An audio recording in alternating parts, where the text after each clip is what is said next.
Ooh, what's going on, everyone? Excuse the poor video quality still. I've been using my phone, but it's on its way out due to planned obsolescence is what we call it. Audio's not that great. Recently bought a microphone for this, but I haven't figured out how to use it yet. So once that happens, we'll be sorted. Because I need to set up an auto vlogging situation because all of my ideas come to me when I'm in the car. So, but yeah, in this video, I kind of wanted to talk about just abuse, trauma, abuse, all that kind of stuff, and kind of like three super helpful things you can do in teaching yourself how to heal from trauma. Those three main things are, first of all, taking accountability for the the decisions that you made that kind of left you in a situation where you could be abused. Um, like quite simply put, a lot of people, they know intuitively that they should leave a partner, but they stay with them. That's something to take accountability for, or potentially like intentionally upsetting them, pushing their buttons, like certain things like that. A lot of the time, obviously, a lot of us are, a bit too immature, or haven't lived enough. They have to go through, or we have to go through our first abusive relationship or get abused or get hurt, to kind of learn that lesson. But learning or understanding the things that you've done incorrectly by yourself, can really help to rectify these things, because the whole point is to learn from this. The second one is to understand the perspective of the abuser. That's a super important one. I'll get into that in a moment. And the third one is, how to move forward, what to do moving forward, how to learn from it, how to not repeat the same mistakes. So when we're talking about, going into like the things that you could do differently, as I said, it comes down to, what situations did you put yourself into? And this all comes down again to like listening to your intuition, um, you know, following your gut feeling. If you feel anxious around someone, don't be around them anymore. If someone makes you feel upset, like the main thing to take from all of this, and this doesn't just apply to relationships or being abused or anything like this, is the main thing that you have to do is when you hang out with someone, when you see someone, when you do something with anyone, you should be feeling inspired and motivated after seeing them. You should be excited to see them again. You should be feeling, you should leave that interaction feeling like, fuck yeah, man, like that was the best. I love this person. I can't wait to hang out with them again. I can't wait to hear what they've been up to, and I can't wait to share the things I've been up to in my life with them and continue to grow as people. If you have friends that you're going home and you're always wondering or going over your head about the conversations that you had, and wondering why they treated you a poor way, or you had said something because they said something that upset you, any of this kind of stuff, this is mild kind of low level abuse, of an emotional state. So yeah, like the main thing to do is like, if you're not feeling good after hanging out with someone, like don't hang out with them again. I know that kind of feeds into a thing of, a lot of people have loneliness and they feel the need to interact with people, and they feel the need, they have fear of missing out. They feel like they need to socialize with people. But the best way to attract good people into your life is to become a good person. Become someone worthy of respect, respect yourself, do things that, earn yourself the respect from the people around you. That's a super important one. And when you start focusing on doing that, you'll start attracting better people, because the more you enjoy your life, the less tolerance you'll have for bullshit in it. Now, the second, part of this, which is arguably, arguably the most important one, is understanding the perspective of the abuser. Now, this is a very tricky subject to kind of talk about, but when you get that perspective change, it changes absolutely everything. And so what I mean by that is, when we're born, right, no one is born an abuser. No one is born inherently evil or inherently out there to hurt people. It's the experiences that we go through in our lives which form us. And The most basic rule of abuse that I have discovered is that people will project how they feel on the inside toward others. Now, I'll say this from the beginning. Like, I used to be quite abusive in my, early to mid 20s. Um, Even in my teens, like, I'd just be horrible to people for no reason.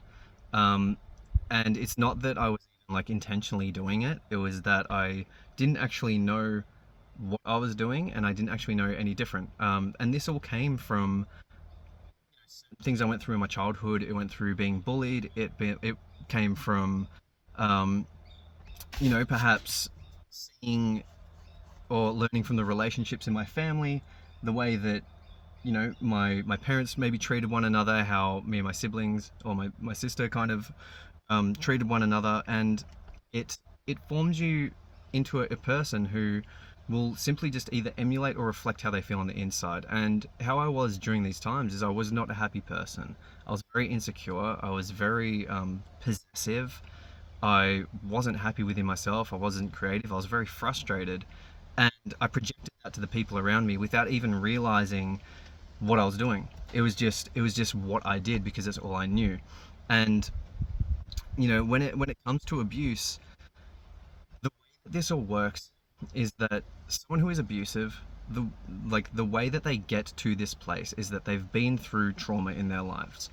And someone who has experienced love their whole life and the importance of love and how to express love, they won't be abusive. They will be a loving person no matter what because they understand the value of love.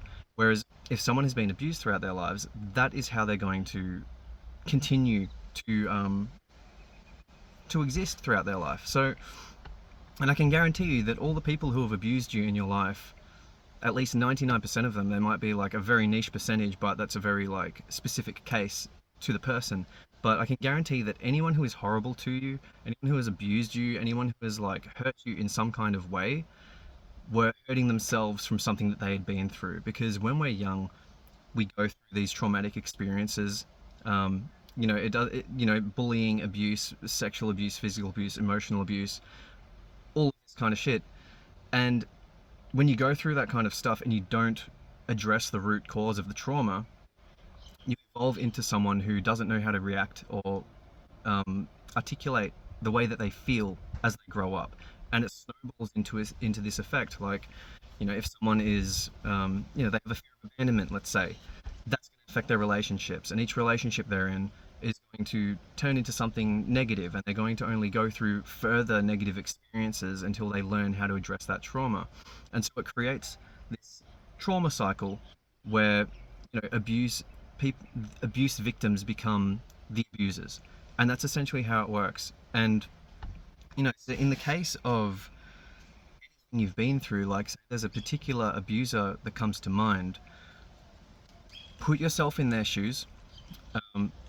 Try to understand potentially what they'd been through, or maybe what they'd gone through in their childhood. Try to understand the psychology behind them, and pick up on the different patterns that they showed, which displayed that they weren't necessarily a fully collected human, someone who was actually capable of articulating their thoughts. Because at the end of the day, the reason the reason trauma is so horrible and why this abuse stays is because it's like the anxiety of it is a fear response. That's the entire thing. Like, the anxiety from trauma is a fear response, and it's a fear response to losing control. So when we're talking about physical abuse, let's say, the fear that you have is the fear of having a lack of control for your own safety, right? And the way that we deal with this is in multiple ways. So say you're scared of physical abuse, there are multiple ways to do it. There's taking accountability for yourself. So taking accountability for yourself means learning self-defense, learning martial arts, becoming physically capable of defending yourself. That's the first place we can start. The second place we can start from is understanding, how you put yourself in that situation. Who were you hanging out with? Were you around drugs? Were you around drinking? Were you in an environment where something abusive or physically damaging was likely to happen?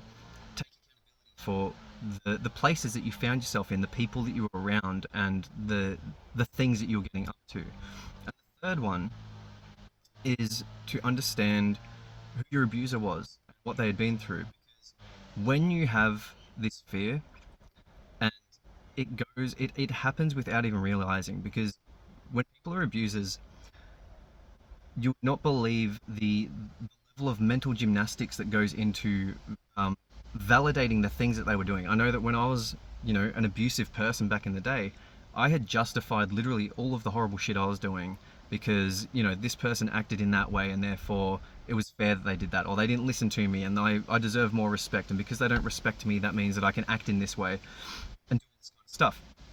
That's not true. What the truth is that, these people who are abusive are very insecure. And as I said, people will project their inner world into the outer world. That's how this works. And when they're insecure, when they've been through trauma, when they have, a lot of anxiety and all this shit going on in their head, the easiest way to comfort that lack of control that you have, that fear, that anxiety, is to control another and to project that control into another person. And so for people who have, got trauma and not very capable of dealing with it because they've never been shown the methods to take care of themselves or the methods to like get back to the root trauma and address it and figure it out, the way that they will, address these feelings of turbulence is to project it into another person by, and like even like a lot of people self-harm, right? A lot of people who don't feel much, they go out of their way to hurt themselves because they can control the pain that they feel. They're doing something extreme to gain control over the situation, and the same comes with abuse. They are very troubled people on the inside, they are hurting on the inside, and the way that they, fix that hurt that they have is to hurt another, because that's a way of control for them. It puts them back in control of everything that's going on. It takes their attention away from the problems that they're having and focuses it somewhere else. It focuses it into anger, and once they get that anger out and they express it in an explosive way, despite it not being healthy, it calms them down. And, humans are flawed and they'll be able to justify this, and they do. And we all do this.